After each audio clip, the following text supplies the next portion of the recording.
Hey guys, so the dreaded day has come where I've decided to sell a big portion of my guitar pedal collection.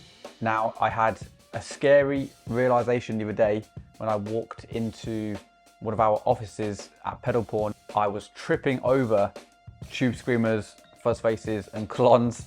And I'm not saying this to brag, but it is more just a bit of context behind why I think I've reached a point in my life where it's madness. It's madness. Now, I wouldn't normally do a video like this to let you guys know because we do sell a lot of stuff on Reverb here and there anyway. But at this point, there's going to be a massive influx of incredible gear that we're listing. So there's vintage fuzz faces, vintage tube screamers, Klon Centaurs, Klon KTRs, Caesar Diaz pedals. I mean, I actually get about 10 messages a week saying, "Oh, Chris, will you sell me one of your Texas Square face pedals or your Texas Rangers?" And I'm always a bit like, no, I wanted to hold them for forever. But it's got to the stage where I've probably got 30 or 40 Diaz pedals, and you know, I feel like there needs to be rooms for someone else to have one as well. So we're also selling off some pedals that are celebrity owned. For example, we've got some Gary Moore owned pedals that we're going to sell, like an old tone bender. But yeah, if you see this video here on YouTube, that means that the Reverb store will now be live with all of the gear on there. I would urge you to take a look, and as quickly as you can as well, because I'm sure some of the best stuff will go quite fast because we're not listing it for crazy prices. Now, don't worry about me, I'm fine. I'm still going to be keeping a bunch of rare and vintage pedals in our own collection here at Pedal Pawn, but it got to the point where it was insanity, and we're still going to keep one of everything, so we're going to be doing fine. But I mean, you guys might have seen the video where we went to Anderton's and we took like 50 vintage tube screamers. It's just stupid. It's stupid.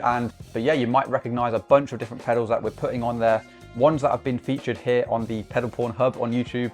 We've actually just reached over 1,000 positive 5-star reviews on Reverb. So I think Reverb's one of those places where it's a great place to actually try and sell gear nowadays. I used to use and swear by eBay, but nowadays I feel like Reverb has the culture and community behind it. It's like, it's where the gear is now. So yeah, it's a great platform to unleash a lot of this gear onto. Now, quite a few of the pedals you're seeing actually stemmed from our trades program. So a bunch of you guys watching have traded our Pedal Pawn effects for some of these used and vintage pedals in the past. So we do have quite a cool system in place, so you can get rid of and offload your old gear that you no longer want, but actually get one of our brand new Pedal Pawn pedals that you might otherwise not be able to afford. So if that kind of trade scheme sounds like a good way for you guys to get involved with our pedals, then definitely check out our trades section on the website. But yeah, this whole